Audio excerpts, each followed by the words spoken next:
guys and gals? Never here from Drake Wing Game. And stuff you on Twitter. 1 second, y'all. Let me make sure this is recording. It's recording, y'all. So let's go ahead and jump back in, shall we? We're doing Koshiro's Path again. Alarm chain, you were up, and let's go. We're back in the temple. Okay. Can you feel them crying? The tears of blood that belong to the souls of the countless many feasted upon. They want out. They need mercy, but it will not come. It still holds the chain so tightly around their necks, their ankles. You must. You will. You've become their savior, but not as you are now. What are you talking about? The woman simply stood there, suddenly silent, her eyes lazy before she tilted her head back to gaze at the ceiling. Her arms rose up and up until it looked as though she were going to catch the sky should it fall. You could have sworn you saw her feet lift up off the ground for just a second as she appeared to be ascending. Her entire body shook, convulsed, then all at once like a puppet, cut from strings when her body went limp. When she brought her head back up, you were met with fierce and piercing gaze. Come, we must seal it while it is still weak, and quickly, lest you wish a fate worse than death. Her tone had changed yet again, back to when you spoke to her outside the temple. Was this what Koshiro had meant? Was she really possessed or controlled or whatever you called it by the gods? What are you... Your questions will have to wait. The shaman turned around and waved her arms in one swift motion. As if she commanded the winds themselves, a strange and fierce gale blew past you, causing the smoke to retreat further back into the temple. Just who was this lady and what was going on? There was no windows as far as you could tell, and the door was still shut tight. It must have been a trick of some kind. She hurried onwards into the temple, again moving as though her feet never touched the floor. What the fuck are you doubting her for? You fucking came face to face with a literal Leviathan. But no, airbenders are too far-fetched. Hold on, I think I deserve some answers before I blindly just follow you. You pretty much had enough of all these mysteries piling up one after the other. How many questions did you have now? 10? 100? 1,000? When would it stop? When would someone finally explain what was going on? If you wish for answers to your curious mind, then bring the blade. After we have dealt with that, then your questions will be put to rest. You cursed under your breath and knelt down towards the blade. It was violently glowing within its scabbard that you were almost too afraid to touch. Taking coffee time.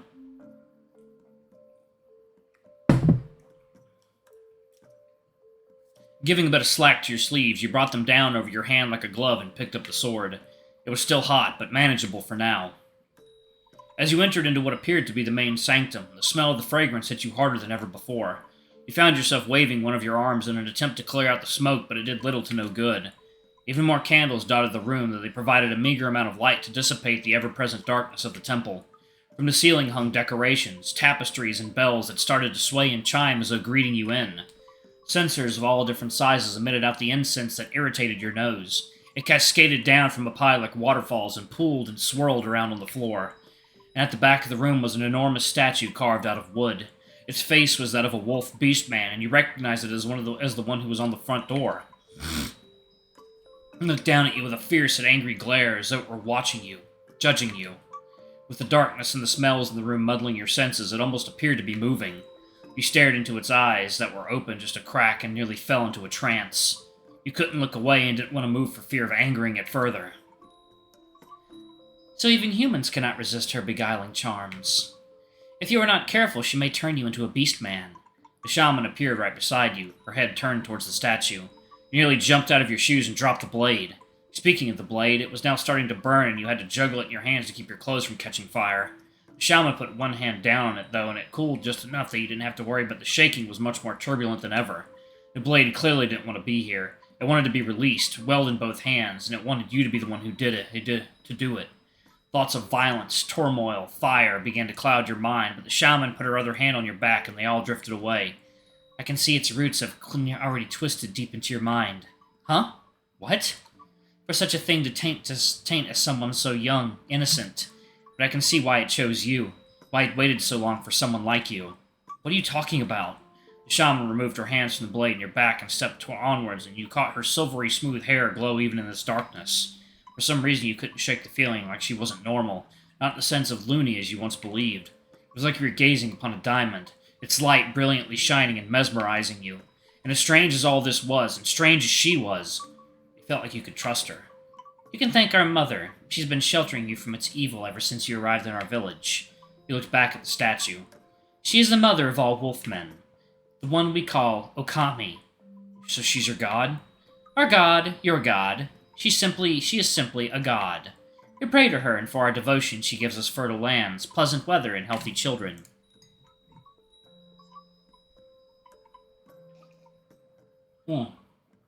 There we go. Alright, the coffee is done. But you worship another god. I actually don't believe in any gods. To me, they're just as make-believe as monsters under the bed. Motherfucker, you met the Leviathan! I would be careful of what you say. It is a bad omen to speak of such things while under their eyes, whether you believe in them or not. Especially to one that you owe your life to. The face on the statue almost seemed to be even angrier now, and you felt a bit of regret that you opened your mouth so disrespectfully. The gods are forgiving, of course. I'm sure they would look the other way upon this dishonor for you are still just a child. Now then, place your blade upon the altar and we can begin. Somehow you had missed it, with your gaze being pulled in by the statue in the back, but now you saw what she was talking about. In the center of the shrine, right in front of you, was an altar, flanked by more lanterns and candles. It was decorated so fully with ornaments, bells, paper trinkets, string, and what appeared to be herbs that you weren't even sure if there was enough room on the table to fit anything else. As you looked closer, though, you saw what appeared to be two poles with curved tops sticking from atop the table, like a stand of sorts that would allow you to rest the blade above the collection of knickknacks. You stepped forward and set the blade down, careful not to knock anything over, but the shaking blade was certainly not making it easy. Once the blade was rested in its place, it seemed to calm down, but only slightly, though you noticed the pinkish glow of the hilt beginning to turn red again. Stand back. She kept her eyes on the blade as she held out an arm, pushing you away from the altar. You did as she said and took a few extra steps as a precaution. The entire room grew ever more unsettling. The flames on the candles began to dance, flickering more loudly, and the smoke in the room slowed to a standstill. You wiped a bead of sweat from your forehead and opened your mouth to breathe as the heat in the room started to rise. A numbness tingled all throughout your body, and you felt physically and mentally exhausted, wanting nothing more than to lay down and take a nap, but you feared if you did, you would never wake up again. The shaman, for the most part, looked unaffected, her grace still stunning, her posture still proper for someone as old as everyone had said she was. She put up one of her hands and moved her finger into an unfamiliar pose, while in another hand she held what looked like a slip of parchment. Slip of parchment. A tiny rectangular piece only about the size of her hand. A few symbols were written in ink over one side, and as she rose her hand up, putting the paper between her and the sword as she drew closer, the table jumped, knocking several of the many trinkets onto the floor. Another step, the table started to shake in unison with the blade, and a gentle but eerie wind started to blow back. The room, while at first just felt unnatural but hallowed, twisted into something ominous and profane.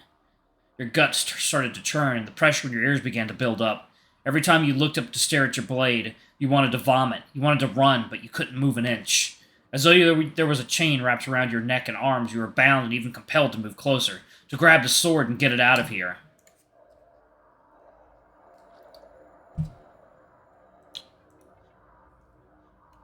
A voice started to whisper right into your head, words you couldn't comprehend, but it told you what you needed to do.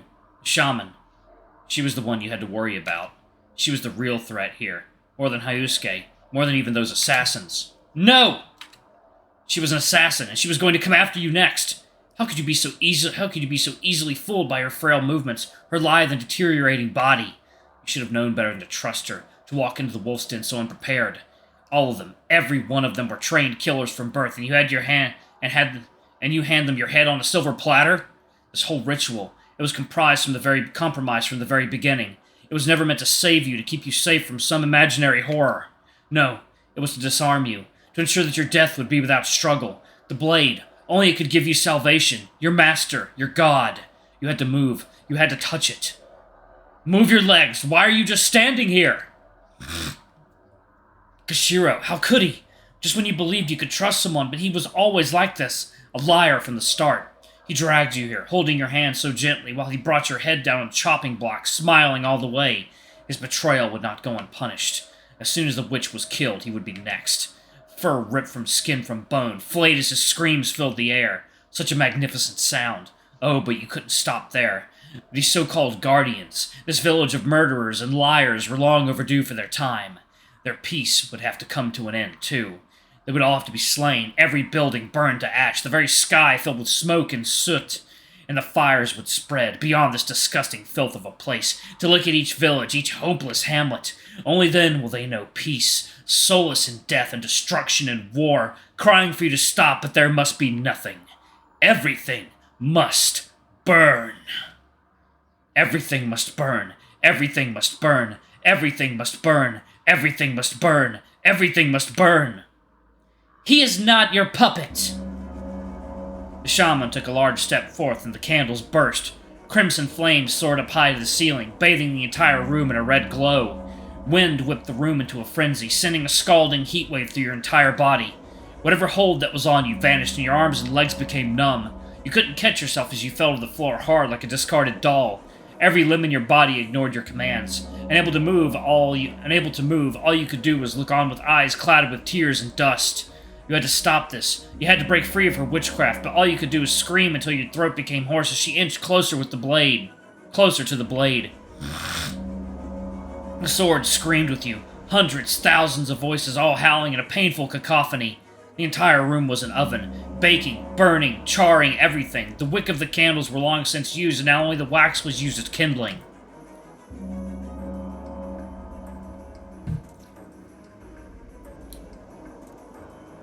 The frail-looking beast weathered the storm, her disgusting form, foul tone, ragged hair whipping back as the sword mustered its beautiful strength to push the wretch back. A flood bubbled out from your ears, your eyes, from likely every orifice in your body, black, hot, steaming, scalding. She was getting too close. She stretched out her hand. The paper that she held so tightly onto just barely charring in her hand actually managed to offer her protection from the great flames of destruction. The blaze parted around her, then looped around, surrounding her in a bubble of flames, yet it did little to slow her down. It couldn't reach inside. It couldn't pierce the shield. How could something so flimsy stop a god? You crawled like the worm you were to reach your master, your hands dragging on the floor, catching splinters. You still had time to stop this, to prevent her from killing your god, the only thing that mattered in this putrid world. Everything was so dark, the fluid around your eyes blinded, but you knew exactly where it was as it beckoned, demanded for you to move faster. She was so close now, her hand shaking as she held the accursed paper just inches away. Just reach your legs, it was all you had to do.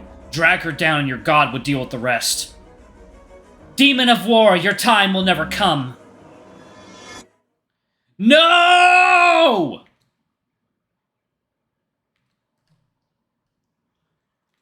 The silence was soothing. Only moments ago you were a sea of rage, submitting completely to your emotions. Everyone around you was an enemy. At least that was what the voice in your head had told you. It was demanding. It wanted you to commit every conceivable sin, and you were so enraptured that you had no qualms. There were still lingering echoes, the cries and screams bouncing down the halls of your mind, but they were fading fast.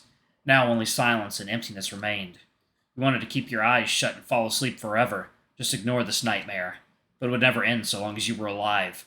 Closing your eyes and pretending it did not exist would not make it go away. You had to look. Your mind was still in a bit of a tizzy, the last few minutes fuzzy and your thoughts in disarray, but everything seemed to be clear again. You could think again.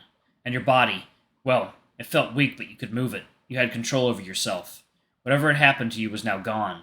Whatever that was forcing you to move, to think, to feel, vanished, as though you had taken off your own skin. You slowly got back up, and after a bit of a disorienting spell that nearly caused you to lose breakfast, you managed to stand on 2 feet firmly. Everything was calm now. The flames returned to their normal size, the fog still pouring out profusely from the sensors, the room still too dark to really make anything out. The only evidence that anything had happened here was the broken vases and scattered objects lying on and around the altar. And there was a shaman. Her entire body collapsed over the altar. You took a few steps forth, glass crunching under the soles of your shoes until you moved in closer. The blade had stopped glowing. It stopped shaking. Huh. Alright, I'm going to pause it right there, y'all. Thank y'all so much for watching. Don't forget to like, comment, subscribe, ring that notification bell, and check out our Patreon or YouTube memberships if you can. It always helps. Anyway, I love you all, and I'll see y'all in the next video. Bye-bye!